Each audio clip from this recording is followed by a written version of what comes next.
All right, we ready to go? Mad? Try and drag some more fellas in as well. Shout out to them doing thing. Come in. Come and join us for a yarn. Come in. Don't be scared. Don't be shamed now. Big game. All right, let's kick it off. My name's Rachael Hocking. I'm a Warlpiri woman from the Tanami Desert in the Northern Territory. If you're not familiar, that's about 500 kilometres southwest of a place called Catherine. I'm a presenter and reporter with NITV. And before I introduce my really deadly panel, I just want to acknowledge that we're on Bundjalung country right now. Hey! Thank you, round of applause.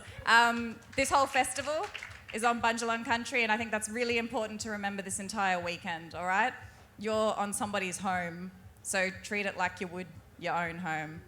There's also a lot of First Nations artists who are going to be performing. There's going to be forums with First Nations, Mob Like Us. There's going to be a lot of deadly artists, Kite, Thelma Plum. Last night we had Electric Fields. Please go and see them, you know, pay respect to our First Nations creators and artists who are sharing with you part of their culture, part of their art. I think it would be real deadly if you get along to as much as you can. All right, let's kick off this panel. I've got a lot of people, so bear with me as I read out their introductions so I don't stuff them up. I'm going to start with this deadly woman over here, Chelsea. Murray and South Sea Islander woman, Associate Professor Dr. Chelsea Bond is from the University of Queensland, and she's one half of Wild Black Women on 98.9 FM. If you haven't heard that podcast, please look it up. It's really good. We've got language revivalist. Oh, I got you in wrong order here. We got model and poet, Bundjalung, Birragubba, Kuku-Yalanji, Wanarua. She's Lala Bayles, eh? And apparently that's not all her mobs either, so, you know. Biggest mob? Yeah.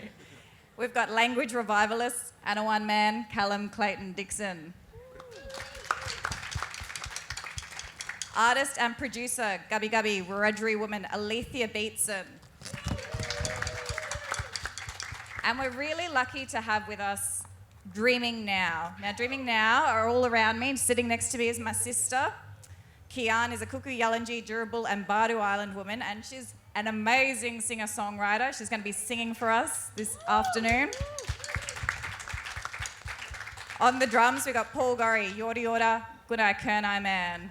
And you're a producer and filmmaker, brother. Yes. Yay. The person who put together Dreaming Now is Neil Morris, sitting over here, all painted up. He's a Yorta Yorta man, and he's also one of the curators of this panel. He works tirelessly to make sure that our mob are represented across the music industry. So give it up for Neil.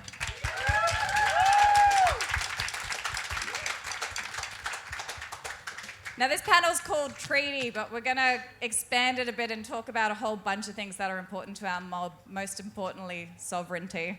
We're going to ask questions like, where's our place in this country? How is that space protected? How do we empower ourselves? And what does self-determination actually look like? With or without treaty, Indigenous peoples the world over have asserted their sovereignty, and we've found ways of innovating, decolonising, and thriving despite violent colonial rule. Thank you.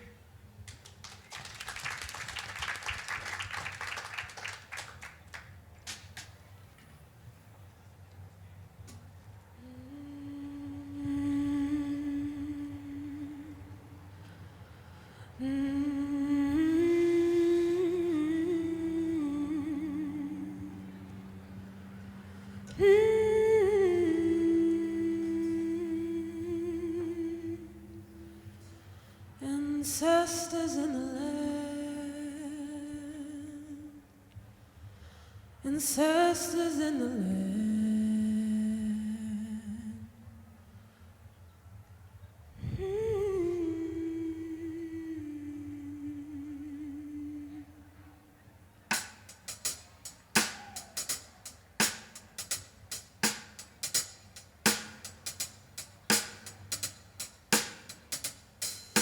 Stand upon the land of an ancient wisdom, creator, spirit, beautiful, strong, yes, it giveth life for these sacred lands, eternal systems delivered through the sun, to the depths it glisten, stars in the night, crystallized life, Ancestors' prayers in my ears so sublime. Blood in the soul, never forget or deny. The anguish, the cries, the ongoing genocide. The devastation, theft, and wiping out of tribes. Remorseless attacks and heinous crimes.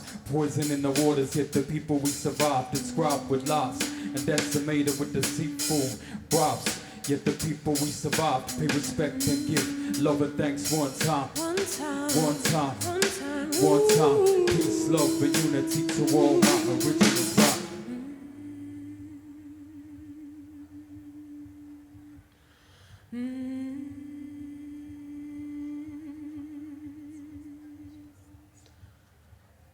Ancestors in the land. Ancestors in the land.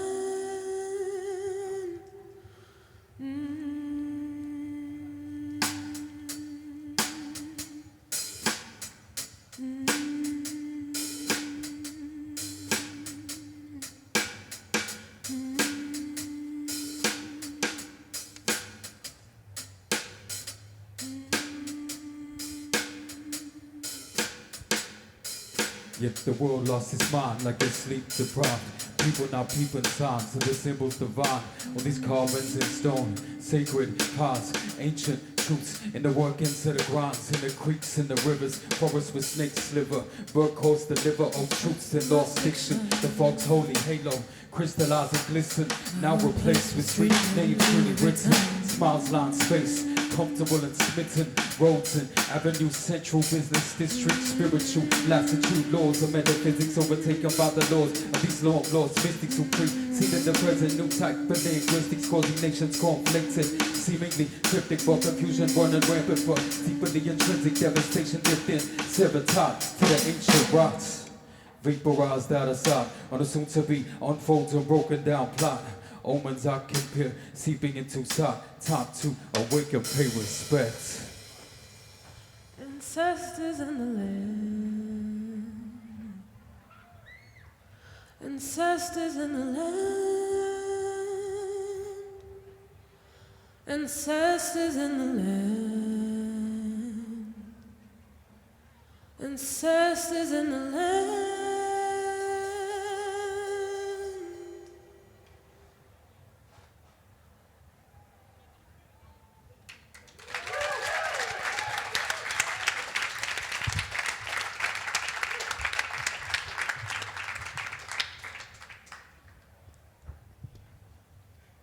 I'm an 11-year-old girl that wants to wear diamonds and pearls, straighten my curly hair, and oh, how I love that my skin is a bit more fairer than my sister's, because then people would stare and think to themselves, your parents probably don't care, and you'll just end up like the rest of the unemployed, dope-smoking Aboriginal girls and boys.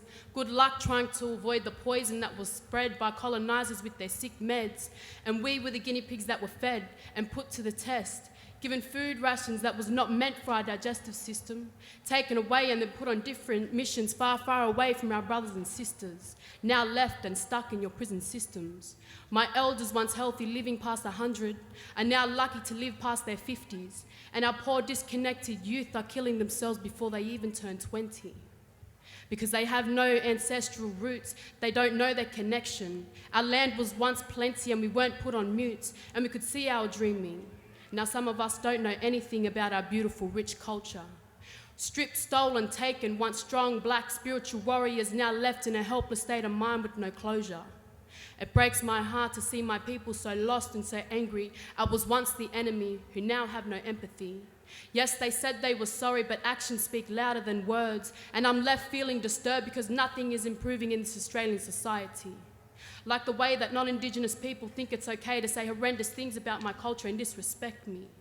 And you know what? I'm not even sorry that you can't understand that asking me how much a percentage I am offends me. I tried to educate, but you're too quick to judge after I say how much, and you just don't get how the fuck don't you get that I've been forcibly assimilated into your white society. Oh, it's never ending. Every day I have to paint a smile on my face and say thank you, but no thanks to the people who say, oh, you're way too beautiful to be Aboriginal. Are you sure you're not any other race? As if my people aren't beautiful. And they don't see how offended I am, because if I get offended, I'm just another angry black woman who just reminded them why they don't associate with people like me. What is wrong with people like me? Oh, you're all the same, drink heavily and drink every day. Then you complain that you don't get enough of recognition and respect, when really we should be getting it because we gave you a better life. And that's what I got told by society at an early age. I went through this phase that I had to be more like the oppressors you see, so that I wouldn't end up being spoken about negatively. I remember coming home one day and asking why I got called some type of cheese. My mum was a bit confused, and I said, they called me coon, what exactly does that even mean? Just ignore them and their racist words, my beautiful black baby. My mother said when I was young, I thought I was cursed from birth because of the way that people would always say nasty things about my culture. I didn't know the potential I had until I started writing. Make way, because this black girl is now flying. Fast forward to the woman I am today, and all I want for Australia is to educate. Educate non-Indigenous people that not all black fellas are the same. Educate you that it is not okay to ask me of how percentage much of I am. Just accept my answer. And then educate Australia about the true history about my people. Educate you how I've been assimilated into your Western world that is still so evil. Western thinking, Western believing, no more Western ways conceiving yourself into my mind. And if you wonder why my skin is so white, I will tell you why. I'll take you back in time. The colonizers raped my ancestors with no remorse whatsoever. And now I have to explain myself to you? For what? Why? You wonder why my skin is so fair? It's because my ancestors were raped without a care. Once black, now comes in every shade. Melanin magic making its way to light skin. You may not think my blackness doesn't show on my face, but I am black within. And trust me when I tell you I was raised to be a strong black woman in every way. My ancestors and elders made sure that our customs and our way of life will not fade away. So if you please stay, listen to the words that I have to say, because these words will never be assimilated. Me and my identity, we feel exhilarated. But this Australian society, it gives me anxiety. And every time I leave my house, I have to remind myself to not get so upset when a non-Indigenous person doesn't get that I've been forcibly assimilated, and it wasn't even my choice. My ancestors were annihilated. Can you hear their voice? I want to take this time to thank my mother, as she always said whilst painting my face with her sacred ochre before we dance on our beautiful land. Across my head with her 3 fingers, only Bimbi thoughts, my daughter. Under my eyes, only see the Bimbian people. Under my chin, only speak Bimbi words. Then to complete the traditional paint-up over my heart, Bimbi heart, she says. My mum explained that her grandmother would do this when she was young, and now it has been passed down to me. Bimbi means good. I say Bimbi means good in my language, you see. As I grew older, I found it hard to abide by my honourable ancestors' wise words, for the world was showing me the opposite of Bimbi. How do I think good thoughts when a white man thinks negatively about me? Because of my ethnic looks. How do I see the good in people when those people have already made bad assumptions about me? How do I speak only good words when I have so much anger in the people that don't think before they say racist, dehumanizing things? My heart is good, but the things that you told me that I should do, I find so hard. The white man has left his scars all over my body, and there's no denying that I'm a woman of many races. But I was raised Aboriginal, taught Aboriginal, thought Aboriginal, walked Aboriginal, fought Aboriginal. I am Aboriginal, and there's no percent on that. Even though in your eyes I'm too light to be black, but in your eyes I'm too black to be white. Well, I am neither, because my skin colour does not define my Aboriginality. And I'm tired of being unsatisfactory. Yes, I have been forcibly assimilated, but I will always know who my ancestors are, and they will always guide me. In your words, they will not hide me. I am liberated. I am free to be the person that I am meant to be, and the things that happened in the past, I won't let them define me. And you with your white supremacy will learn finally that when an Aboriginal baby is born whiter than you, blackest than the blackest of blues, or brown like a beautiful rich crown, he or she is already a part of the black minority. And you can label all you want. Just know that more than 60,000 years of strong sacred culture is in their blood.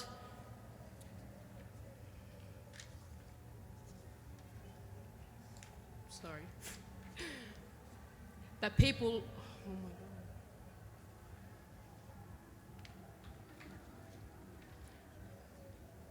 God. And our ancestors will always find a way, and they'll never forget who we are and where we come from. For without our culture, we don't have identity.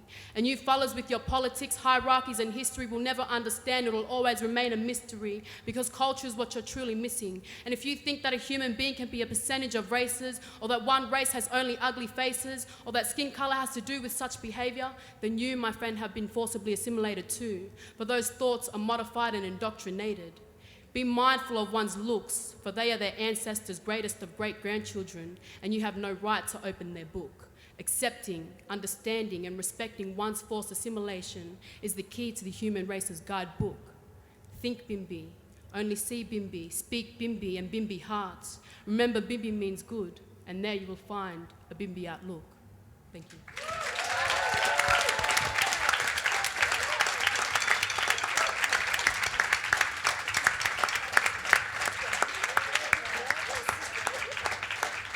Thank you, sis. I don't know how we're going to top that. Thank you, Dreaming Now, for performing their song Ancestors. It was put out at the beginning of this year in the same week as January 26th, or Invasion Day. And Lala, thank you, that was beautiful. Sis, how do you feel when people call you Australian? Do not call me Australian. We were before Australia. And I want to remind everyone, Indigenous, not Indigenous, that Aboriginal fellows were before Australia. Australia was only named Australia 230 years ago. We were before Australia, so remember that. We are Aboriginal people. We are First Nations people of this land. Do not call me Australian Aboriginal person.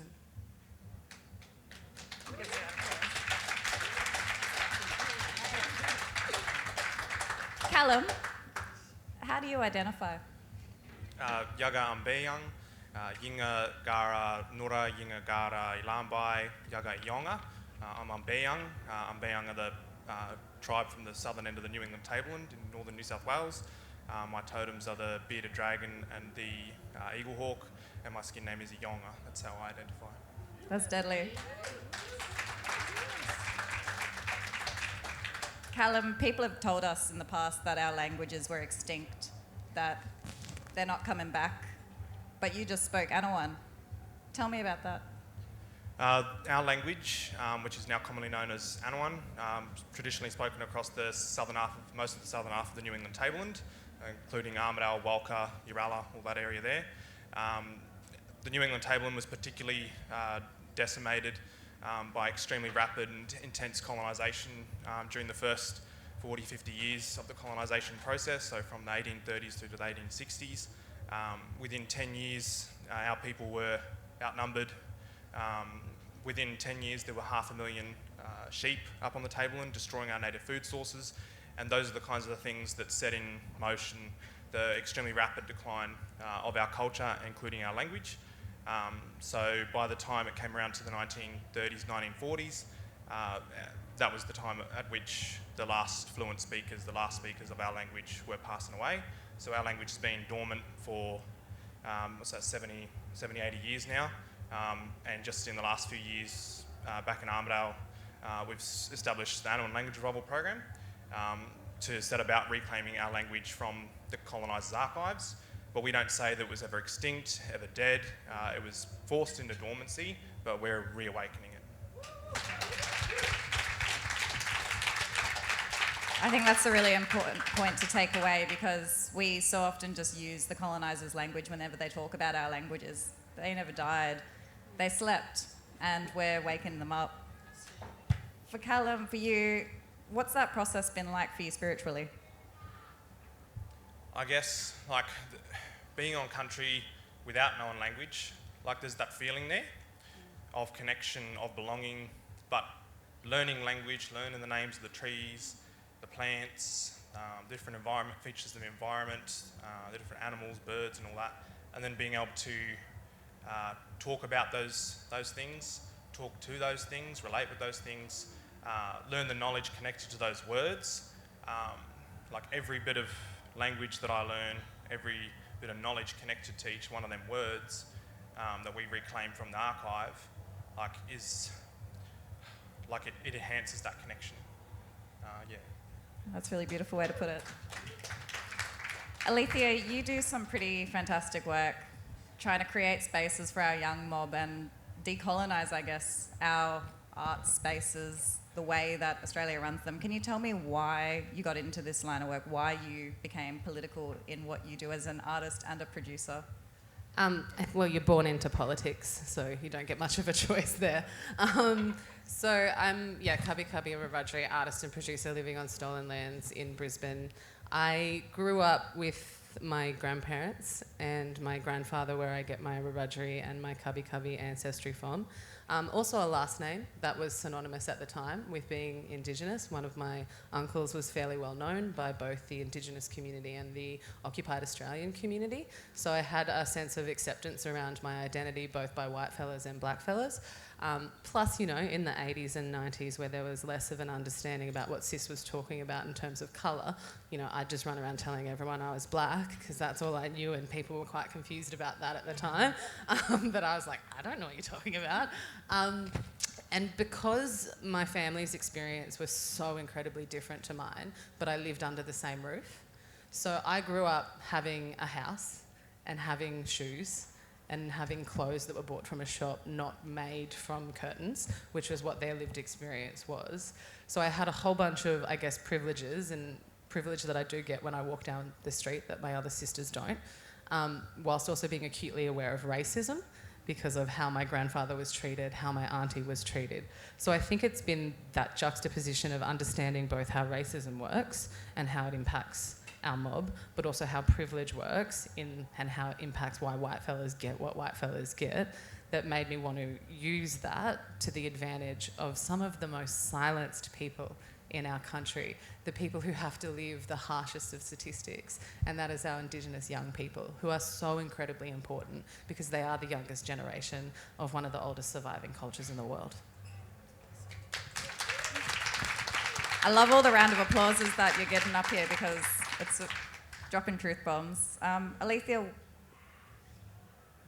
why is it that in your work you're creating this space for young mob still in 2019? Why is that still something that needs to be done in the arts, making that space? It dumbfounds me that we've gotten to 2019 and you're still having to do the work that you do. Because the system's working exactly as it was designed. It's working to exclude certain groups of people over others, and the arts, I get a little bit, indifferent sometimes about talking about the issues in the arts industry when I know that there's young people committing suicide more, there's mob getting incarcerated more, there's all of that. But it is connected, and the arts industry is operating within the same system that all of these issues stem from. And there's this criteria placed on Indigenous art. I'm constantly being told that Indigenous artists aren't aesthetically good enough. And we'll go with this non-Indigenous person whose cultural protocols borderline cultural appropriation, but we'll choose them over a black fella who's actually continuing the storytelling of one of the oldest surviving cultures in the world. And I was talking to Neil about it earlier. I think, particularly in the music industry, Indigenous engagement, particularly at festivals, gets put in this box over here because the system's working as it was designed, and that's how we can control it. That's how we can continue colonising it. You look at that sign out there that talks about Splendour in the grass and how it's got all those sponsors. The biggest sponsor is the Bundjalung people. They should be acknowledged the most. I love that. We should go write Bundjalung across that sign. With glitter, with glitter. Chelsea, you always talk about black women turning up. What is the position of the black woman in this country today? Not an easy question. Geez, on behalf of all black women, For all of us, sis. look, that's a hard question. For yourself, what is your position in this country today? I think about, Morton Robinson talks about all contexts are racialised and gendered. And so black women, of course, have some truths to tell about power, because the way in which race and gender operate on our bodies all the time, even when they're deployed against our men, they operate on us, because we're supposed to be protected from our black men who are perpetrators. but we all suffer the violence of those controls and restrictions. But the other thing I love about black women is we turn up. Like, I think the scariest people are black women. Most knowledgeable. And I try and, because sometimes I play up the trope of the wild black woman for a radio show. And there are some times where I encounter people who are scared of me, even when I'm open-palmed and wide-eyed. So sometimes it works against us because people are always worried about what we'll do. But when you have nothing to lose, then you are forced to tell the truth. And that's the beauty of black women, is when they've taken our land, they've taken our children, they've taken our men, then we have to speak out. And it's often via a so-called moral imperative to protect our bodies that this violence is inflicted upon all blackfellas in the colony. And so when you hear a black woman speak, you'll hear her not speak just about what it is to be a black woman. She'll be speaking for her children, for her land, for her man. She'll be speaking for everyone. And I remember, I think it was, I'm not sure, it might have been Marcia Langton, I'm not too sure. There was, someone said, you got every black community and you put a black woman in charge of every organisation, that community will be better off. That was Marcia Langton. It was her, yeah. I think that's a really good point. Lala, for you, you talked about it in your poem, Your Mother, and she's sitting up front here, Arakwal Bayles, shout out. How important have black women been in your life? How important have black women been in your life? Very important. I was raised by my mother, and only my mother by herself. I mean, we had my grandfather, but I did have no dad. My mum has 9 sisters, so we were all raised by all females, which was empowering. It was deadly. I don't regret anything. I don't blame my mum for how we grew up or why we didn't grow up without a dad, because at the end of the day, I am where I am because of that. And so I think it was very important for me to know that behind every family, there's always that strong black woman. And I always know that whenever I'm stuck on anything, that's why I got her here now. I'm like, yeah, well, she gives me confidence. She makes me proud. She makes me happy. And I take her everywhere with me. Even to these things, I'm like, yeah, let's turn up. Like, Mum's like, yeah, come on then, I'll go. But yes, I think it's very important that we acknowledge our beautiful black women in today's society, because they are the strong backbone of our families. That was beautiful. Now, the name of this panel is treaty, and we're talking in and out of that theme because treaty, in one way or another, that word is connected to everything we do. But often it can just be bandied around and we don't actually know what it means. Chelsea, you're a Murri woman, Queensland. This week, your state that you're living in, or the one that claims to own that state. You're going to pull yours on me, are you? Yours. Gotcha. If you don't know, that's a segment on the very deadly wild black women, so yeah, make sure you listen. Chelsea, how did you feel when the government announced that it will be starting conversations about treaty in your state? Look, I didn't throw a party. Call me a little bit sceptical. If you read, we always got to read the fine print. Anything that blackfellas are given, we've got to read the fine print. You'll notice they said track 2 treaty. They didn't say treaty. So let's just hold off on the champagne. I think in other places they're progressing toward, so the language is really interesting in what they're using here. So it's kind of like the native folk get excited, we're going to give you what you want. My fear is that we get a kind of service delivery arrangement that is dressed up as treaty. And what concerns me in the course of what we heard on the weekend in the Track 2 treaty was no mention of land or nations. Because the treaty thing is about land, so why aren't we dealing with traditional owners, individual nations, not individual Aborigines? And that's the danger in the fine print. So I'm not confident that it's what blackfellas have been marching for generations. I don't think that's what we're protesting for. I might be wrong, I'm not too sure, but I'm pretty sure we didn't ask for a service delivery agreement of which some selected Aborigines get to kind of oversee that process. I think we wanted to talk about land. Yeah? Callum, you're nodding there. You reckon, eh? How do we get land into that agreement, Callum? How important is it that it's at the centre of that treaty negotiation and piece of paper? Well, despite the fact that there's been various different land rights legislation in different states and territories, native title, like Aboriginal people remain almost entirely dispossessed. Even the tiny bits of land that we do have back in New South Wales in particular, whether it's old reserve land or bits and pieces of old Crown land that's been handed back, there's all this red tape and bureaucratic process around it that you can't really do anything with. So I think like land has to be a central, if not the central part of a treaty process. It's not, the main thing shouldn't be about service delivery, it should be about land.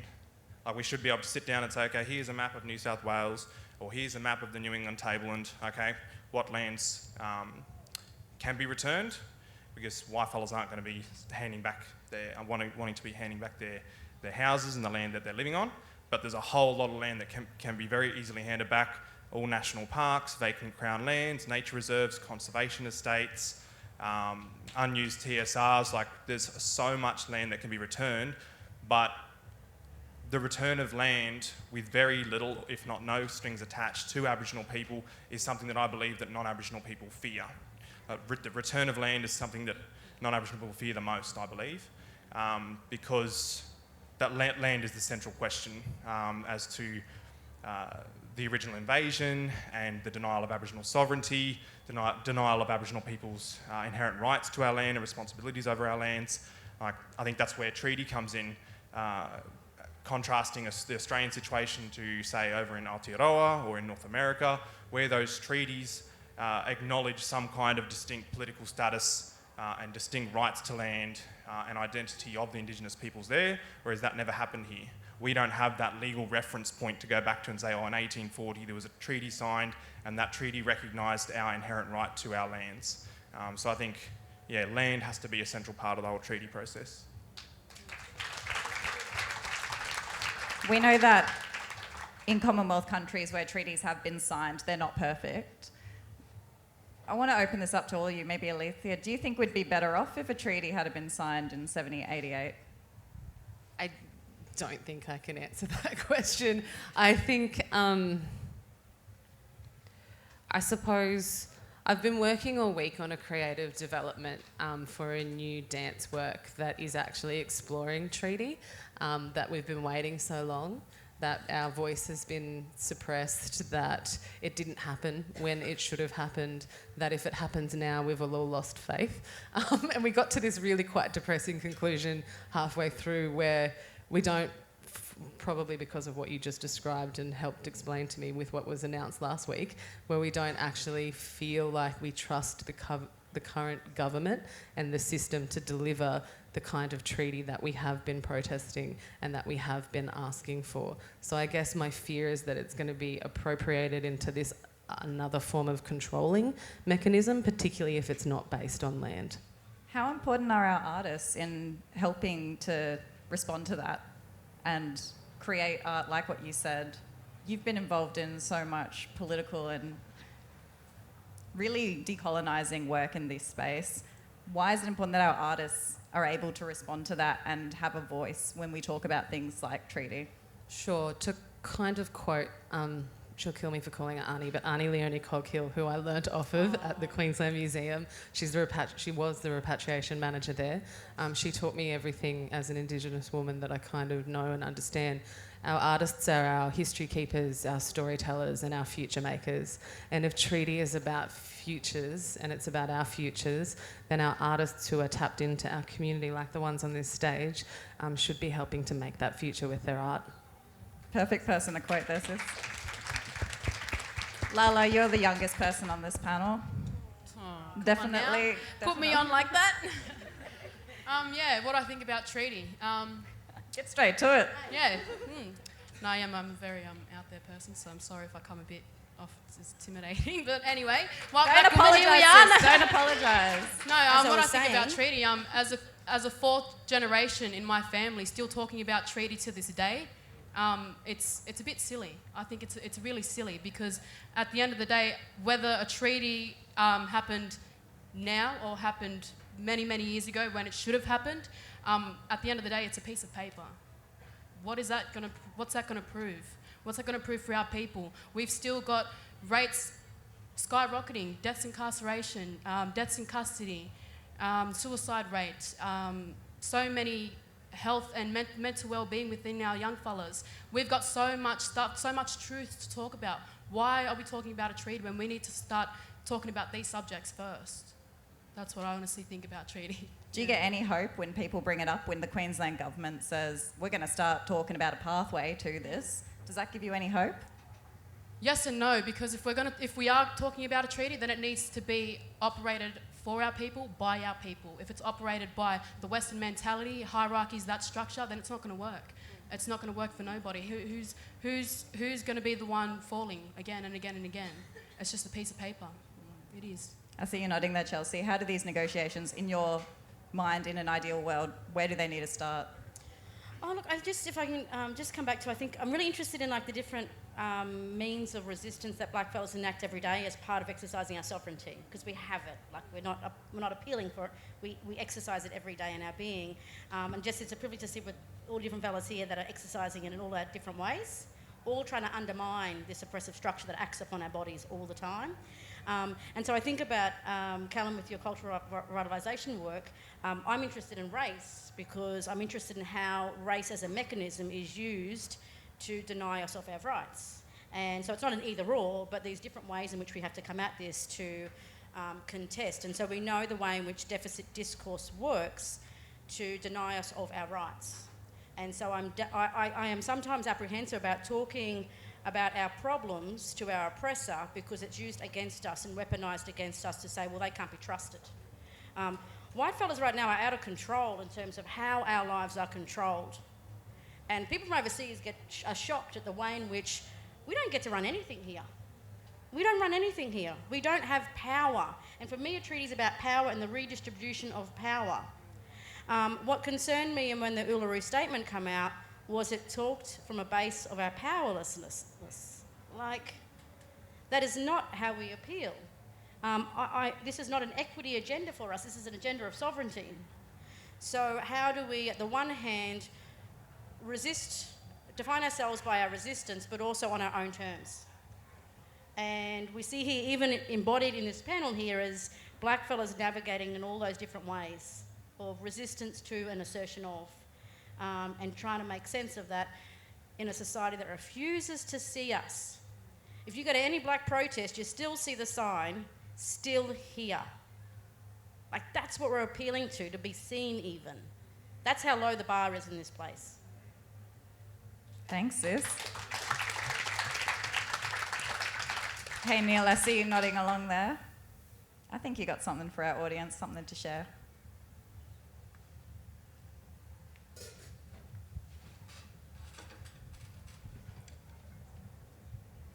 "1788 came upon these lands. 1788, it came upon these lands.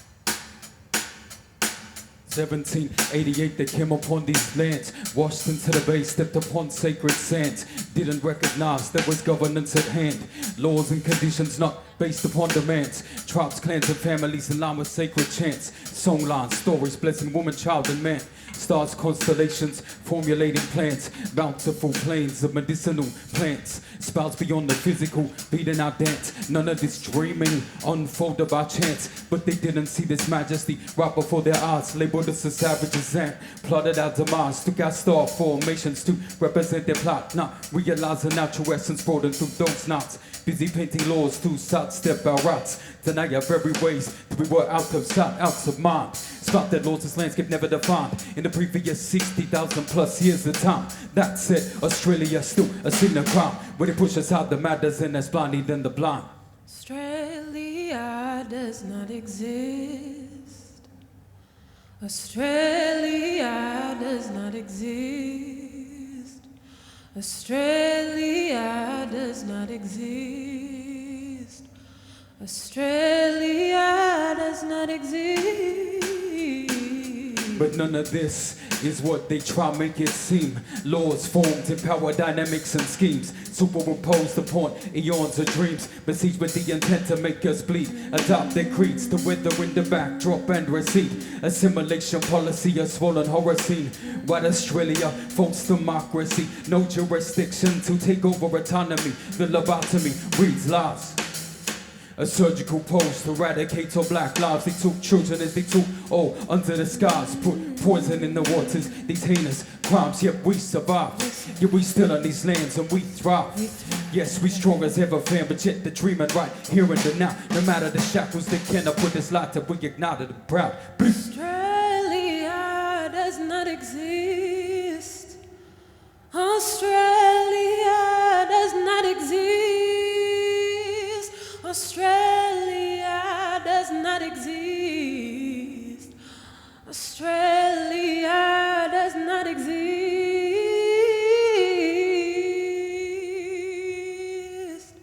It does not exist.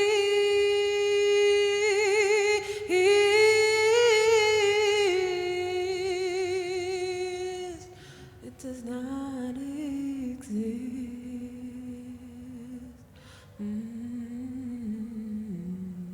Open your eyes to the dreams. Australia does not exist. Just a charade paved in pictures to try paint a new picture to evade the true identity of this land.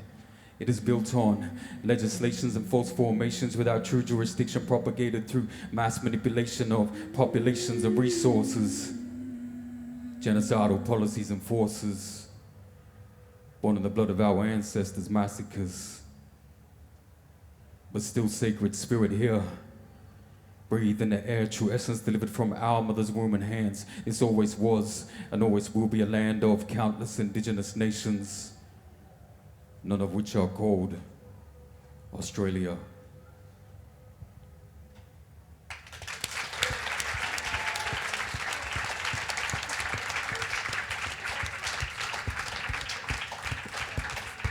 Thank you, brother. This concept of this country and the names that people give it. I should say countries, nations, because we're not just one country and we don't have just one language here. Callum, you respond to that idea really powerfully by travelling with a little friend sometimes. I was wondering if you could share a yarn with us about this thing called the Aboriginal passport. So the Aboriginal passport was first used in the late 1980s by an Aboriginal delegation that went over to Libya to, I think it was an international conference for different peoples and nation groups who were fighting back against colonialism and Western imperialism, fighting for their independence. And ever since then it's been used as a means of resistance and a means of asserting Aboriginal nationality and as a means of rejecting Australian nationality. So the idea is that you have your Aboriginal passport, you rock up to customs coming back into the country because they don't let you out of the country with it, unfortunately. But they can't deport you back to your point of origin if your point of origin is here. So there's a little loophole in it. So like a number of times I've come back into the country from New Zealand, from the Solomon Islands, from Canada, and me and a number of other young blackfellas have just said, this is my travel document, I'm an Aboriginal person and I'm returning to my country using my Aboriginal passport, and eventually they have to let you back in. And I think like it's a really, although it's not accepted in quite a number of countries, it is accepted in some, and even if it wasn't, I think the symbolic power of the Aboriginal passport is extremely important in that it is that rejection of Australian nationality. We are not Australian. If some Aboriginal people choose to identify as Australian, that's a choice that we have, but we should not have Australian nationality and Australian identity imposed upon us. We never agreed to become Australian. We never ceded our sovereignty as an independent people, as a self-determining people.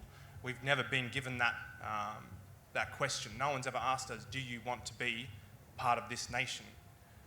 And I think that's something that has to be part of this whole treaty discussion. John Howard however many years ago, tried to hit back against the call for a treaty saying a nation can't make a treaty with itself. When did we agree as Aboriginal people, as Bundjalung people, as Bundjalung people, to become part of Australia, to become Australian citizens? And I think that's a really important question, is this question of Australian nationality, and I'm really, really glad like there's that sentiment being expressed up here, like that we don't have to be Australian. We never made that choice. We've never been given that choice.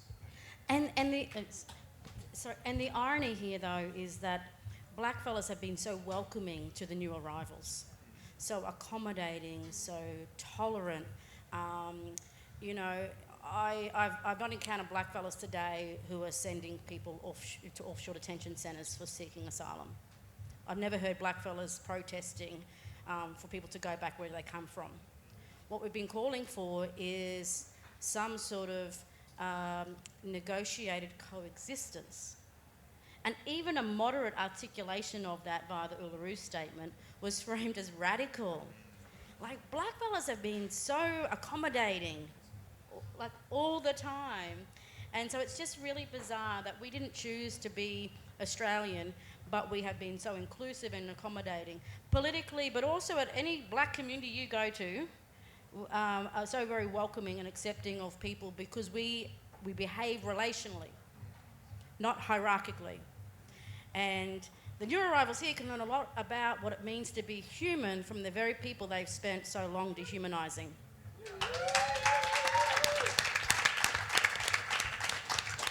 And Lala, there's something you do which is maybe what some people would call radical, to assert your sovereignty. We were talking about it earlier. What is it that you and your family have been brought up to always do? So we don't vote. We have never voted for 6 generations. Before, when we were allowed to vote, still we don't vote.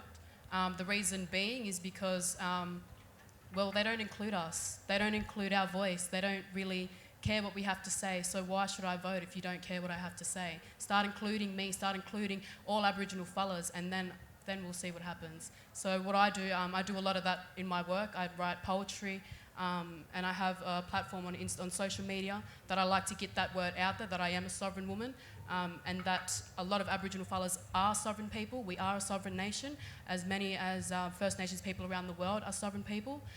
So yeah, I've write poems about sovereignty, about First Nations people of all lands, and yeah. Real deadly. That's me, yeah.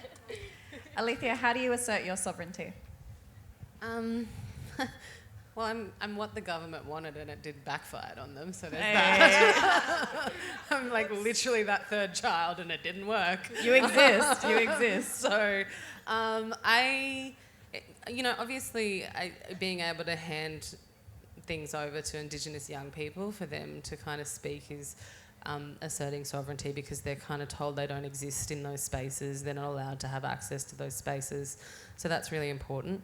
I think this year and last year I've started working on country, and some of what you're saying I totally get and understand, and I'm very much at the beginning of that journey. And so I'm First Nations producer at Horizon Festival, which occurs on Cubby country, and I just have like this budget, and I just run back to the elders and I'm like, I've got this money, I don't know what to do, what do you want to do? And it's just a whole bunch of, I think they thought they lucked out because they had a Cubby woman as their First Nations producer. But what it did is it made me completely unable to make decisions because of where I sit in my community and what I don't know. So I actually am like, I can't make that decision, sorry, we have to call in a community meeting. So it's really slowed down the processes and made the processes like more Indigenous as well. And then there's other work I do with Vas Yonder on country, and it's working with young people. And for me, what was really important about that is I think we've looked at Indigenous stages at festivals, and that's not necessarily something that's working. People don't often engage with Indigenous content, so we kind of decided to have a blackout and made the entire festival for an hour, like all Indigenous programming. And for me, that was a really lovely thing to do on country, because it felt like I can't bring Cubby artists on country right now. Like, we bring as many as we can to sing to the ancestors, but I can bring other mob to come sing to them and be like, hey, we're here, we know you're here, we're going to do our best to look after the land, and to try and make people know that music has always existed on this country, and it will always exist on this country. And also that festivals are not new. Like, I think some of us have all, like some of our mob that are connected, like we've been going to festivals since time immemorial, so this ain't new. So That's deadly. For you, Chelsea, I mean, you're helping raise the next generation of our beautiful black babies. What do you do? Because I have a few. You have a few. She has a few, Fine. and she has some gorgeous twins too. They're beautiful. How do you go about raising kids as a black mother in this world? Yeah, look, I think for me it's about the combination of two things: knowing who you are, where you come from, and being connected. And I had the good privilege of living in Lala, in Brisbane, in a strong, proud community, to give my sense of kids, or give my kids a sense of that belonging in an everyday sense. And we think about community in terms of traditional, historical, and contemporary context. So we've made communities, and everywhere we've went, wherever they shifted us to, we made communities as blackfellas. Even if we're not from a country, we're still connected in some kind of way, or found a way to relate to each other. So for them, it's about giving that lived experience of being connected and knowing the foundation of who they are and where they come from, because every day they leave our home, they live in a world that tells them there's something that they're not. And it's violent. It's violent, the shit that our kids have to see about themselves and their people every day.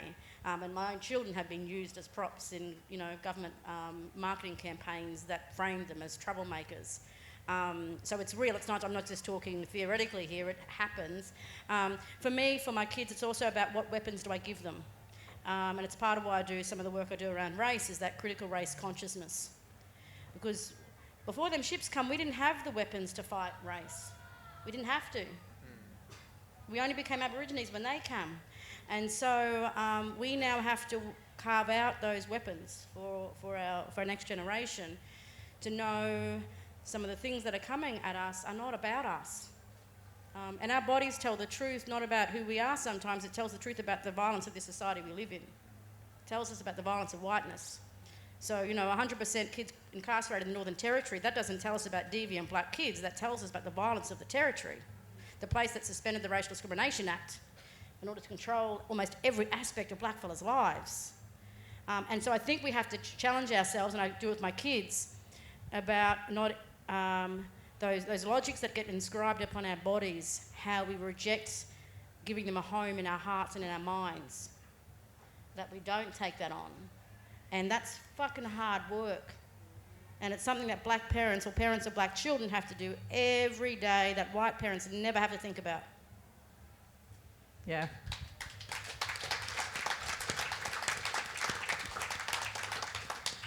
And I know that, Lala, you have a really powerful way to respond to this question as well about how you assert your sovereignty. Do you want to take the mic again?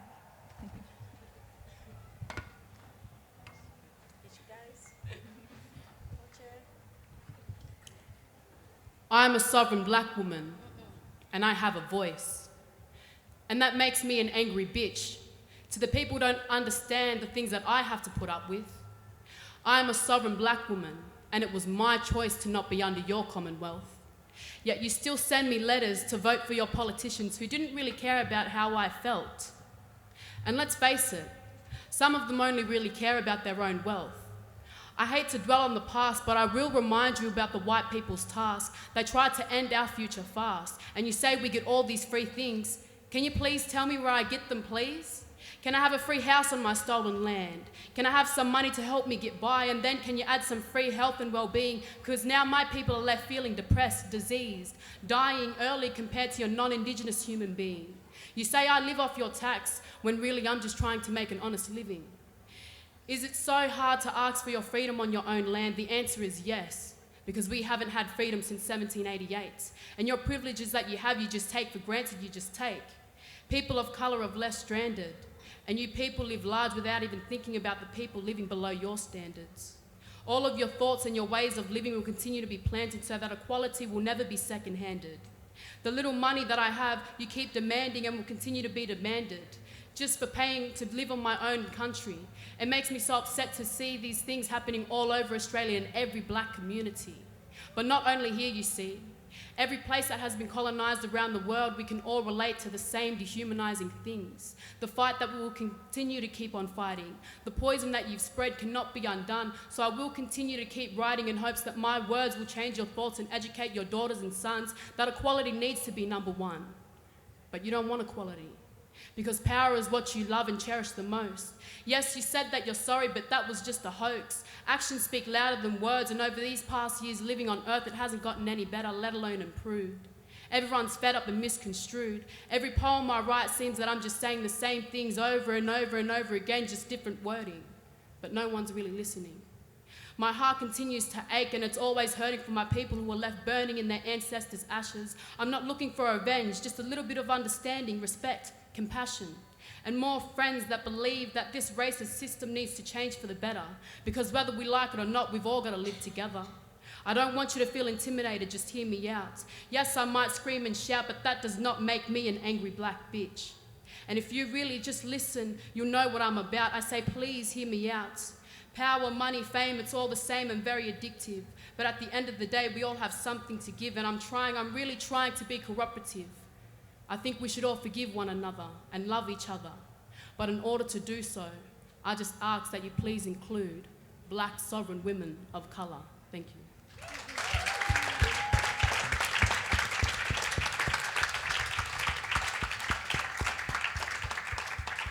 Thanks, sis. Alethea, I was reading an interview that was done with you, and you talked about unplanned moments of learning with your mob and with your community. What do you take away from those moments, and what do you mean when you say that? I think it happens every day. Like, you don't know what you're going to walk into. I suppose, to use an example to understand why, and it's a different point of reference, one of the lead artists of Digi Youth Arts, Jindo Pedro Lorry, we often use ourselves as an example to the young people we're working on in our roles in the arts. So Jindu, he knows the songs that he needs to sing and all of that, and so his job is protecting that and passing that on. For me, in the way that dislocation and assimilation happened for my family, it's cultural resurgence, using the tools that I have to bring that back together. And so because that is the way that I kind of have to kind of navigate the spaces that I find myself in, the learning just kind of appears, if that makes sense. Like, you can't predict because, once I started working on the Sunshine Coast, like, they knew. I think my first day in the office, Alethea, can you come drive to this? I'm like, okay, you found out. Okay. So, and then I had a 3-hour conversation with someone, like, literally on, like, the banks of the beach and learning about, like, the area. So I can't plan for that. That has to happen. And I think we were kind of talking about that unplanned learning that we have to do comes from, like, really deep, long conversations. And so the extra administration and red tape that they kind of put on us, we're almost doing like 3 jobs in one when we have particularly First Nations producer positions or First Nations positions, which again, it's a whole other panel, but I think it's just another way of controlling. So yeah, these deep conversations, you don't know where that's going to lead to, and often that's probably where, like, they've written textbooks about lifelong learning, and I'm pretty sure we invented that too. Hey. We are going to open up to questions soon. We've got a little bit more to do on stage. So just a heads up, if you do have anything to ask our incredible panel, like, do ask. It's an opportunity, and you don't get these every day, so have a think. Callum, how do you think that we actually win real change for our mob? I guess a lot of it is, like, people have been saying treaty and calling for treaty and land rights and all these other things for decades and decades and decades. And I guess it comes back to, like, more often than not, we just have to do stuff ourselves. We end up having to do everything ourselves, and if we don't do it, it's not going to get done, and it's not going to get done how it's supposed to be done. So while these conversations about treaty, about voices to Parliament, about all these big, large-scale political reforms and legal reforms, ultimately, at the end of the day, we just got to keep on pushing, keep on rebuilding. Like, we've got 200 and however many years of devastation and destruction to undo. And often we get so waylaid with these conversations about treaty and other reforms and that we're getting, it distracts us. it distracts us from the work that we need to be doing to revive, reclaim and rebuild our societies like that have just been absolutely smashed by colonisation. So yes, it is important to continue these conversations and continue to push and say this is what is our fundamental rights. These are our lands, return our lands. But at the end of the day, we just got to assert our rights and our responsibilities as Indigenous peoples, whether that means going and reclaiming country, which I've heard and seen and stories of, like over on Stradbroke Island, like mob just going back and building on country, building houses and living on country without permission from government. Like I think that's like those things have got to happen more and more because one of the problems and one of the problems presented by the whole treaty yarn is that in this day and age, the treaty also presents an opportunity to control us in new and more intricate ways. So not being able to go and just build on country and live on country, put more and more red tape in our way from fulfilling our responsibilities as Indigenous peoples and enjoying our rights as Indigenous peoples. So I think there's dangers to it as well, and I think we've got to be aware of that. And it's like, people don't realise colonisation, it's an abusive relationship. And if we think about domestic violence, we don't tell the battered woman to appeal to her man to treat her nicely. We do have protection orders in place, and a treaty is much like a protection order. Really, it's to try to minimise the damage and protect us a little bit after the damage has been done. But we tell women, in fact, we chastise women for not leaving that man and not exercising her sovereignty, her rights.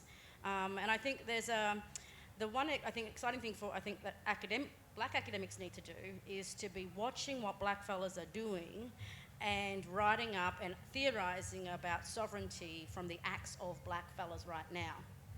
Not in the appeals to the oppressor, not in the negotiations around the family violence order, but actually look at what mob doing on Stratty, what you're doing, going back home and bringing language back. These are the exciting things for black fellas.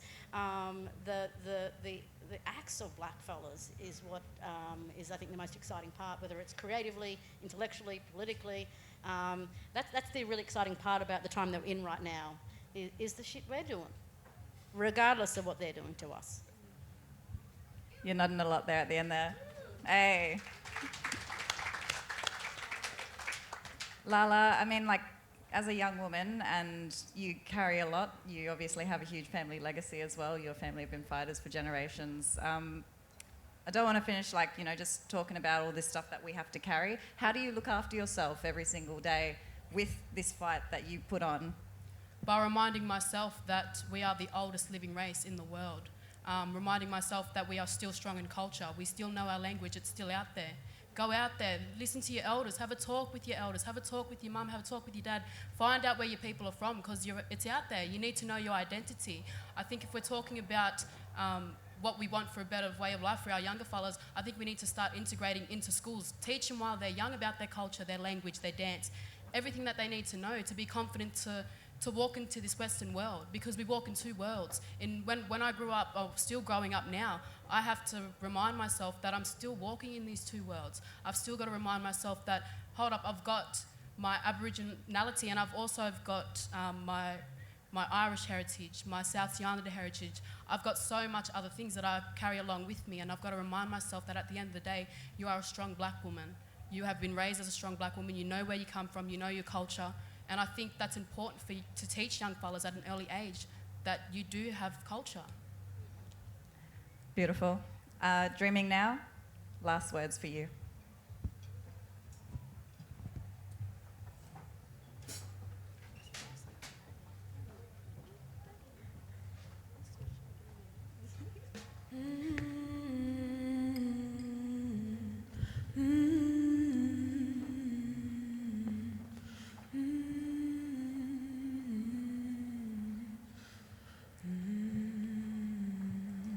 No matter where we walk, one Indigenous group or another has once lived there before for thousands and thousands of years. Learn the most intricate and respectful ways to inhabit that place. We need to remember that.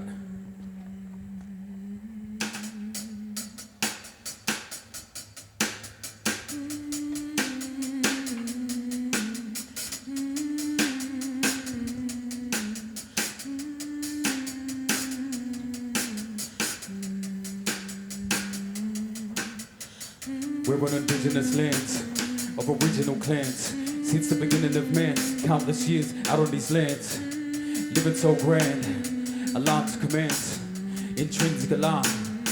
Never disband, 60,000 plus, following law before this sleight of hand. Through the seasons and sacred plans, endure storms for many lives spent. From the desert down to the clay can, tropics and mountaintops, swamps and oceans. Sanctified beaches, no equivalent, swept with the tide, deeply advanced. Warriors pulse, so poisonous stance. Elders wisdom, truth never by chance. Source with elixirs and transcendence, sending in love across every expanse. Mentions the blind, it's in the hands. Reference your beauty from all that it spans. Infused with the magic, majestic and grand. Million mind, that a cool land. No more body, Khaled the band. Kuko, yellow G, bang it in.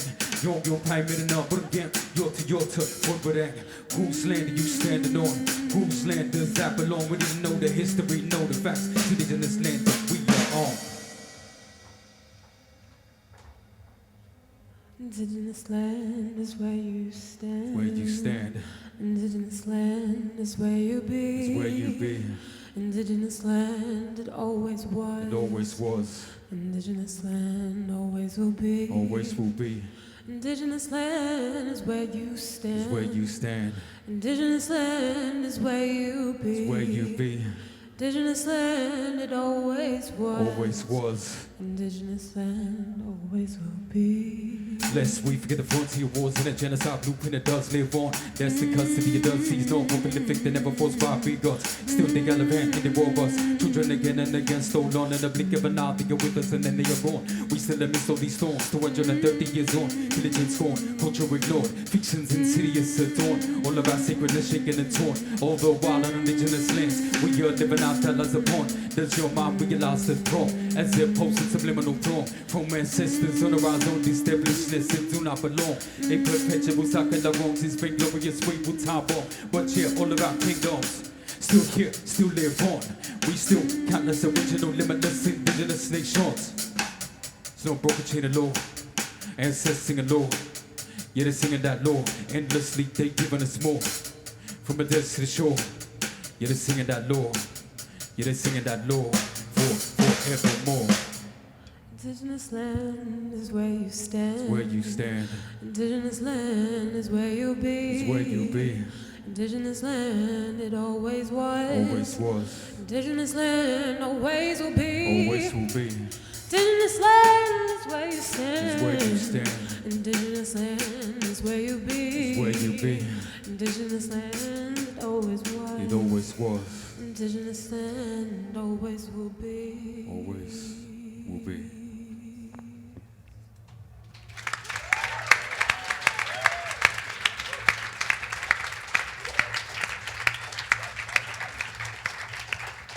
Thank you, Dreaming Now. That was deadly. We have a box. Shelley is standing up the front here, and this box is called the catch box. Yeah, catch box. So you can actually throw it. Put your hand up if you've got a question, and then when you're done with your question, when it's been answered, you can throw it to the next person. Just try not to hit them in the head. And you can, address to the whole panel, or if you have someone specific you want to answer. Hey, that's good. Good. Yeah, that was great, thank you. I'm just wondering what the panel thinks of Michael Mansell's idea of, through a treaty process negotiated on equal terms, creating what would be a third territory or a seventh state in Australia, comprised of all areas of the country that could be handed back. Big question, brother. Callum, do you want to give that a shot? Sure.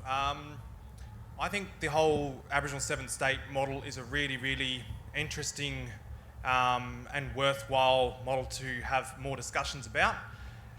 The government has poured millions and millions of dollars into the Recognise campaign to talk about token mentions in the Australian Constitution, removing race powers that have never ever been used and would just make the government look good, and now poured millions and millions of dollars into this so-called consultative process with all the regional dialogues and everything that led up to the Uluru Convention, but restricted the conversation to talking about putting a preamble in the Constitution, an advisory body that would have the great almighty power of advising the Australian Parliament, and other relatively minor models for reform only involving the Constitution. Whereas, like, I think if funds like that were put into advancing discussions and actually providing Aboriginal people around the country with the opportunity to listen to those ideas, discuss those ideas, workshop those ideas, I think models like that, like the Aboriginal Seventh State, I think those models deserve the same platform that all those other ones do. But because the idea of an Aboriginal Seventh State threatens non-Aboriginal Australia so much, because it means handing so much power over to Aboriginal people, that it's just inconceivable that that's even a possibility. That means we would have our own parliament, our own constitution, our own court system, our own education system, our own health system. Everything would be controlled by Aboriginal people within those lands, which wouldn't just be, like often people think, oh, the Seventh State is just a big block in the middle of the country. But that Seventh State could be very well all blocks of Aboriginal-owned land across the country. So what we were talking about before, national parks, nature reserves, Crown lands, currently owned Aboriginal lands, native title lands could be converted. All those different lands across the country could become part of this Aboriginal Seventh State. And non-contiguous territories or states is already a thing in this country, like with the ACT, I think. So it's not a new thing. You wouldn't need a referendum to create an Aboriginal Seventh State. Those powers are already in the Constitution for the Parliament to be able to do that. All they have to do is pass a law that says there is now an Aboriginal Seventh State. Land has to be then surrendered over to this new state from the states and the federal government. I think it's a really, really worthy model for further discussion. Anyone else want to add anything? No? That was good. Thank you.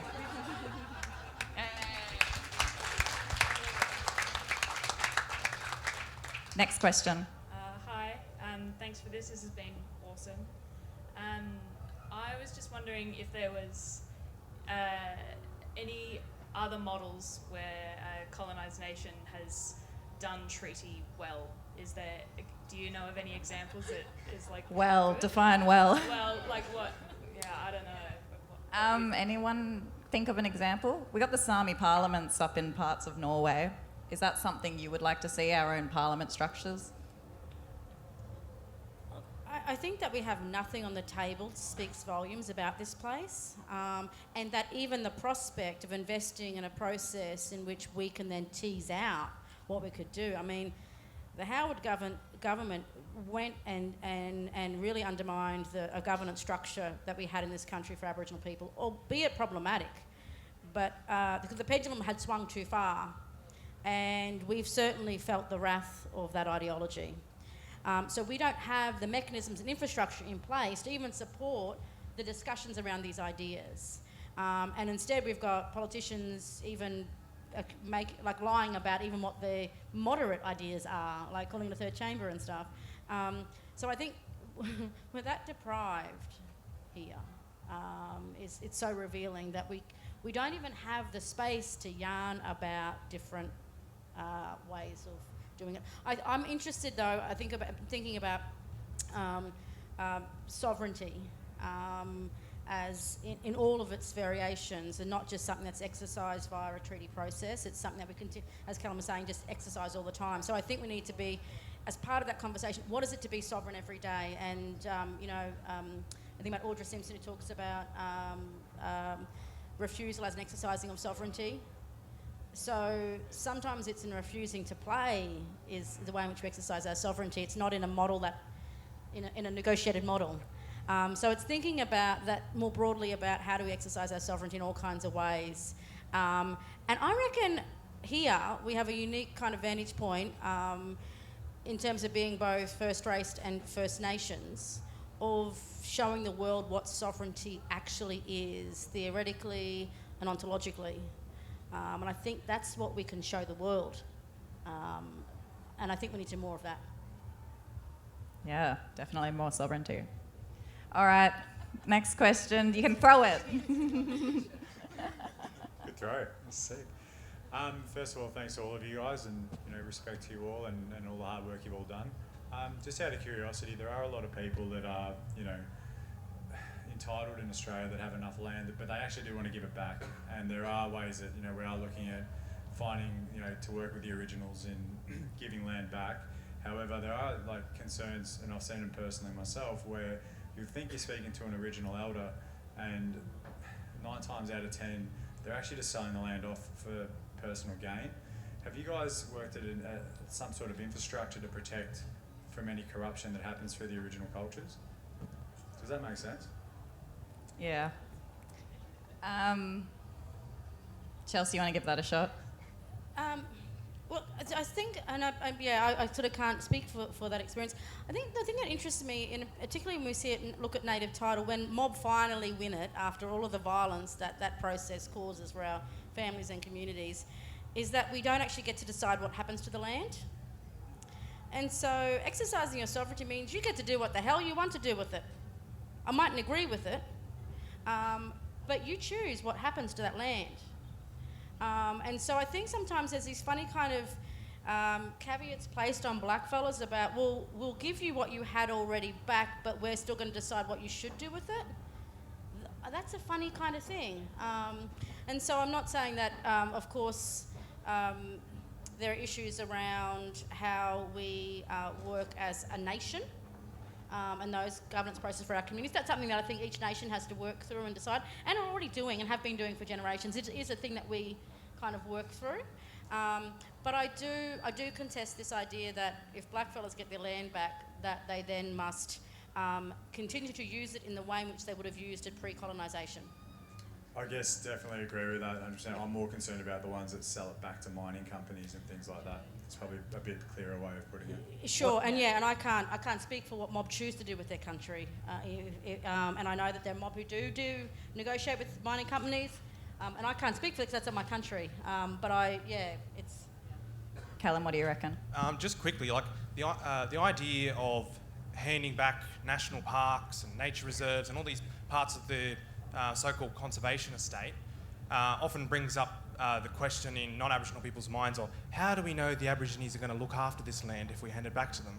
It's like we've been looking after this country for tens of thousands of years, or since the first sunrise. You don't, non-Aboriginal people don't, I don't believe, have the right to ask that question. It's like, it's our land, hand it back, let us do what we're going to do with it, and have some faith in what we're going to do. But also, to be human is to have mistakes and problems, and then learn from them. And so I think there's this expectation that in not being human, we suddenly have to be superhuman, and our communities have to be these wonderful sanctuaries where there are no problems and everyone is trustworthy. And so it's this kind of, we get to deal with those problems too in being human, and it is a thing. Yeah. I agree with Brother Callum. We know what's best for our people. We know what's best for our land. So give it back. And our mobs have a tendency to hold each other accountable as well when we do make mistakes. Oh, yes. Damn straight they do. Have we got another question? Yes, we do over here.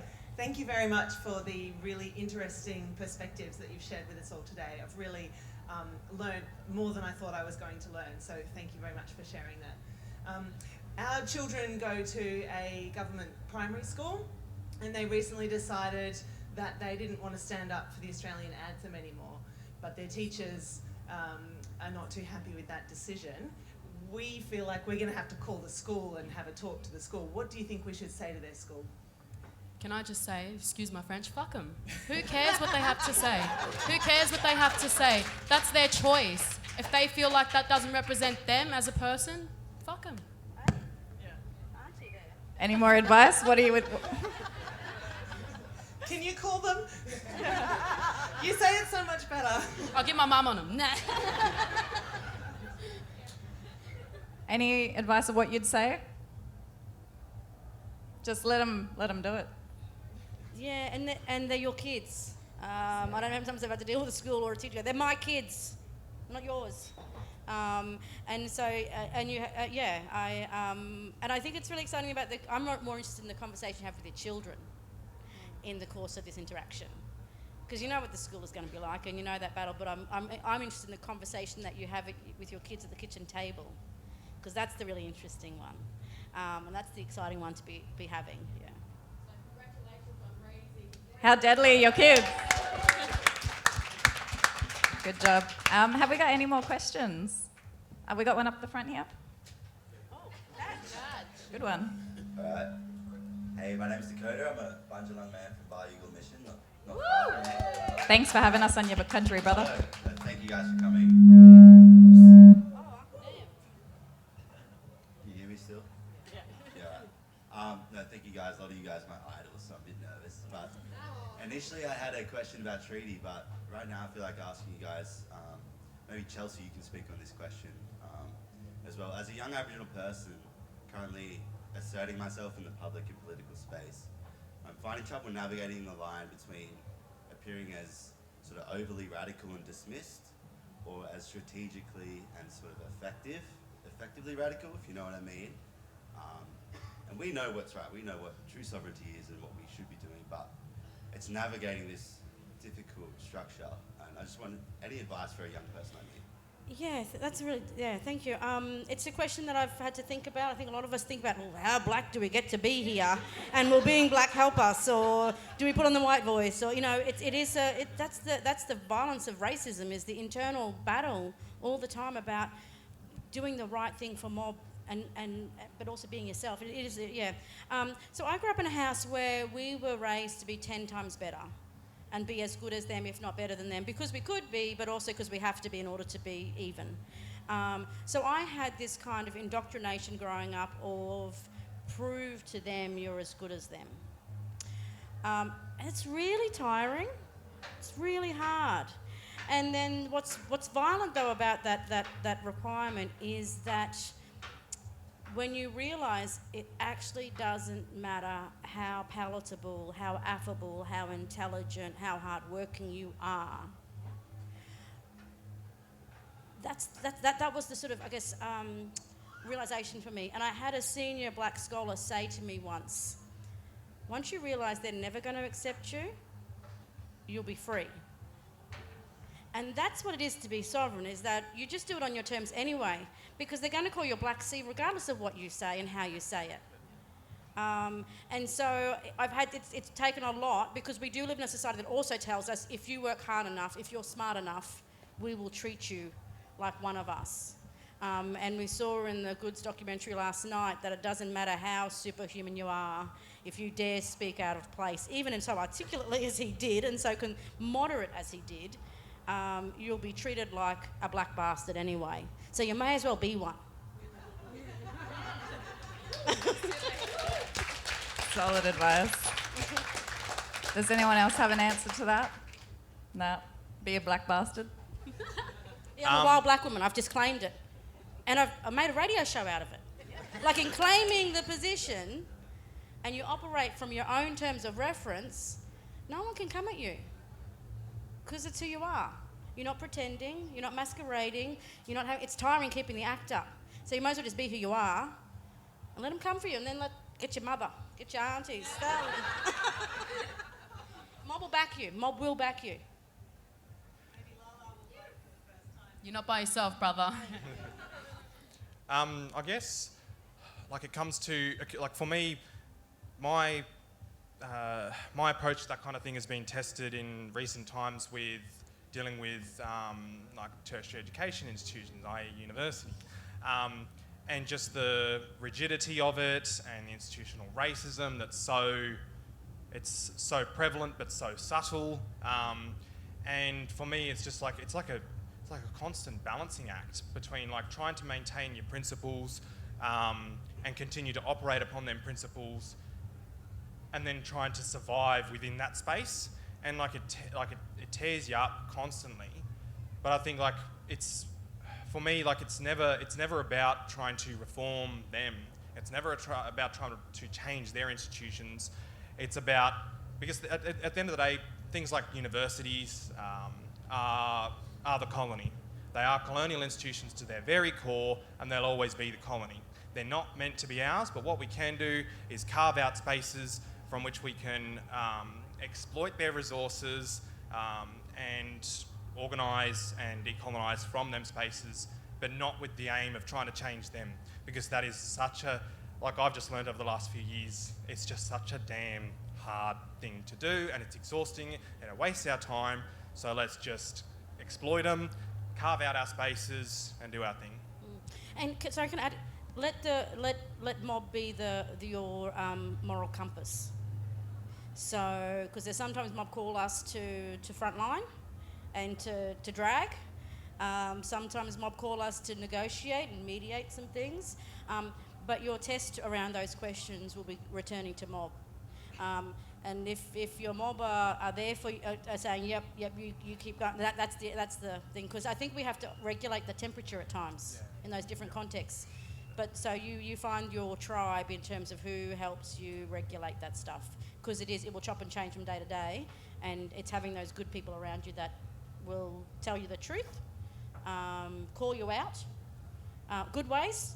My best work comes from black critique, and if you're not listening to black fellas, then what are you here for? Who are you working for? You know? Yeah. Good advice.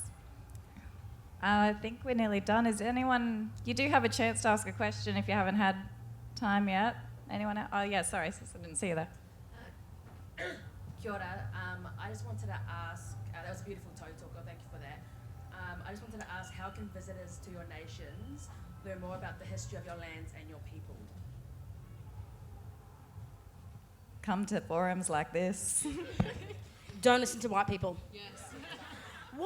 It's funny, but it's true, right? So what I learned when I was first teaching Indigenous studies in higher ed, we often get half the class are international tourists who are there, and they come and do the Aboriginal Studies course for some cultural immersion, and they have to do reflections. And what spun me out was we had these wealthy white American students who were horrified about how racist Australia is because of what their roommates were telling them about the natives. And they were struggling with it because they were learning about us from us and saw how the disjunction between these two accounts. So I'm counselling these white Americans about racism in Australia because of the stuff their roommates were telling them about us. And I didn't realise white fellas teach the visitors about us in all kinds of grotesque ways. And I'm reading it in the reflections. So it is about not listening to the colonial account of us. And it's so pervasive here because they get to tell the story about who we are. So it's finding the 3% of us in amongst this place and developing those relationships to understand from. Because even the government signage doesn't tell the truth about this place. As someone who programs Indigenous art, and so often this seems to be the pattern, we do this like amazing project or amazing work and no one engages with it. Then 10 years later, everyone's wanting to bring it back, and they didn't want to engage with it at the time because perhaps it was too forward thinking or whatever the excuse was. So I would say, like, just support Indigenous artists. They're the most important artists, at festivals like this, wherever you're visiting. So go see their work, because that's probably also part of paying some of the rent in an arts and cultural kind of space anyway. Don't ask Uncle Google because it won't work. It's wrong. He lies. Thank you so much, everyone, and thank you to our deadly panel. Thank you, Dreaming Now. You're all deadly.